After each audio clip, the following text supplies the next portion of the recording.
In 1967, American forces in South Vietnam launched a series of powerful attacks on the Vietnamese communist guerrillas. The aim was to take the war to the NLF's biggest units by attacking their bases in overwhelming strength.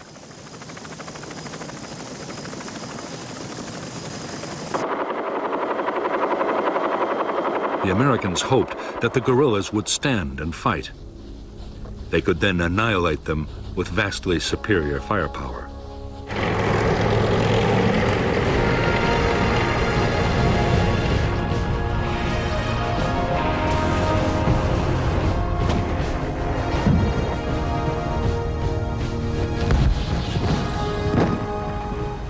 The offensives were designed to use the tactics of search and destroy on the grandest scale yet. Some of the biggest helicopter operations of the war were mounted to try and trap entire Viet Cong regiments.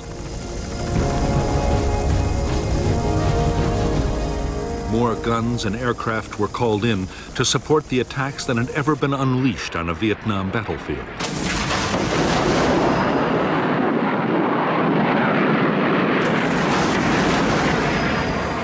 The Americans meant to damage the Viet Cong so badly they would be unable to carry on the war.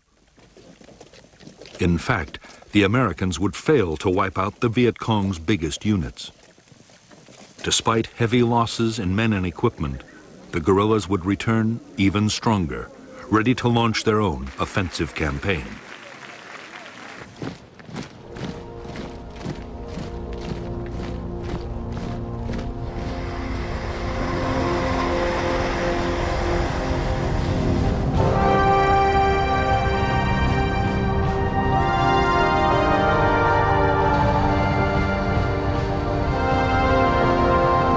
By mid-1965, the mission of American troops in South Vietnam was changing fast.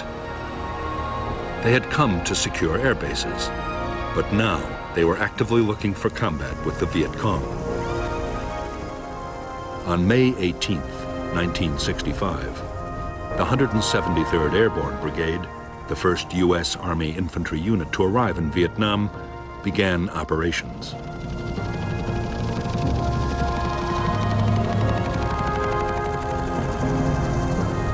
Its first task was to sweep a wide area around its base near Saigon.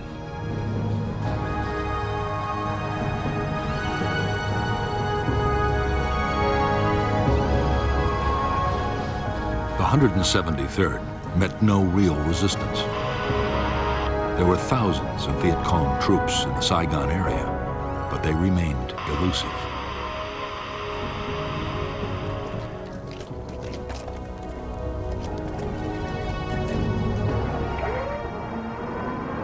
More American troops arrived. As the weeks went on, questions were asked about the whole policy. Was it wise to send a conventional army with its slow-moving, heavily armed infantry, its planes, its tanks, against guerrilla units that might be impossible to pin down?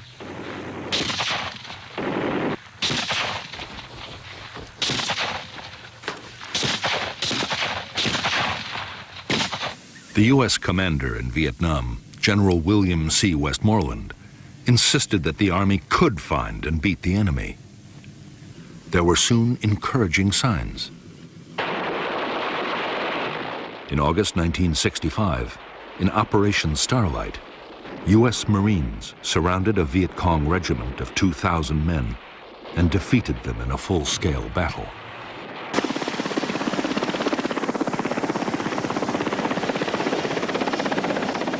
The next major challenge was posed by the NLF's allies, the professional troops of the North Vietnamese Army.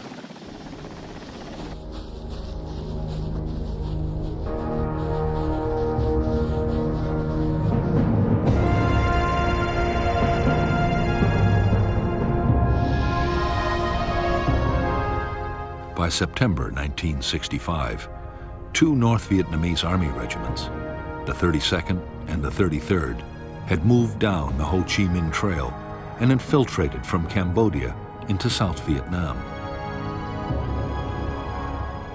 The 66th Regiment, was following close behind. The plan was to take the provincial capital, Pleiku, and advance along Highway 19 to the coast at Kinan, splitting the South in two.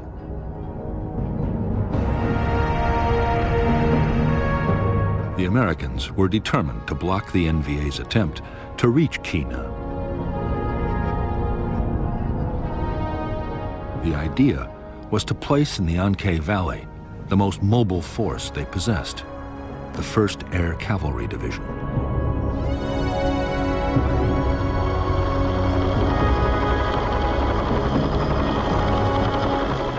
The Air Cavalry was the first formation anywhere in the world designed around the helicopter.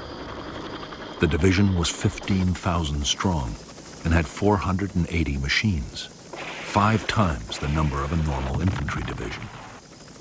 The whole idea had, until recently, been an experiment with an eye to any future war in Europe. No one really knew how it would work in a place like Vietnam.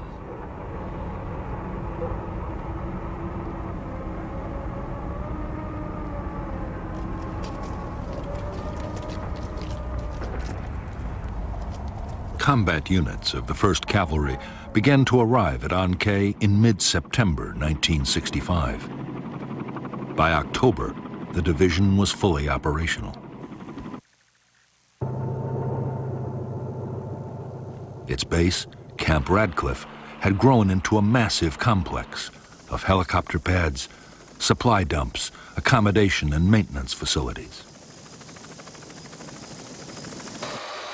For the officers and men of the Air Cavalry, there was a great deal to prove, and they were determined to take the battle to the enemy.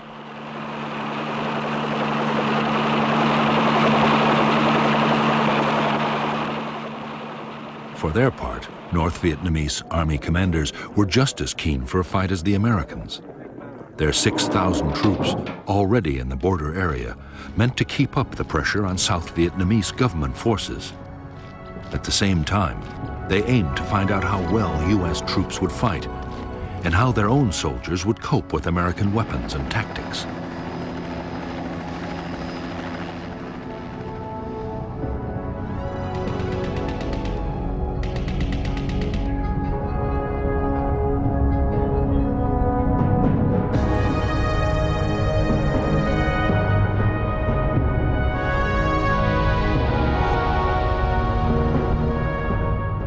After infiltrating into the south, the 32nd and the 33rd North Vietnamese regiments had established a base area on the high ground of the Chupong Massif. On October 20th, 1965, the 33rd Regiment laid siege to an American Special Forces camp at Plai Mai. After a siege that lasted 6 days, the South Vietnamese Army, backed by the U.S. Air Cavalry, secured that camp, and both NVA regiments withdrew to the Chupong. There, they meant to join with the newly arrived 66th Regiment before renewing their campaign.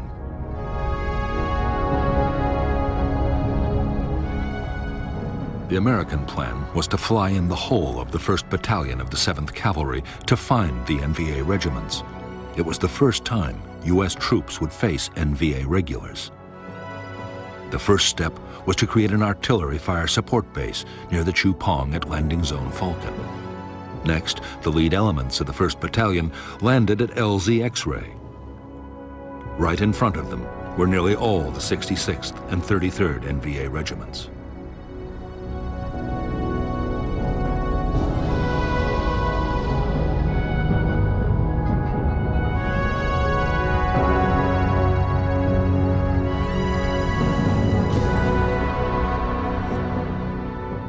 When Company B pushed towards the spur of the Chupong, it was attacked immediately, and a platoon was encircled. Company A was also pinned down by fierce fire before the rest of the 1st Battalion was landed.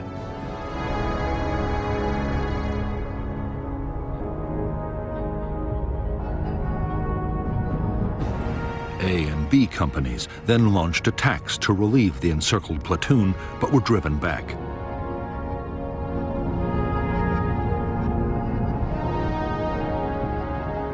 following morning, the Americans, reinforced by another company, were hit by waves of NVA troops. Heavy fire support wreaked havoc on the attackers, and by now another American battalion was on its way overland.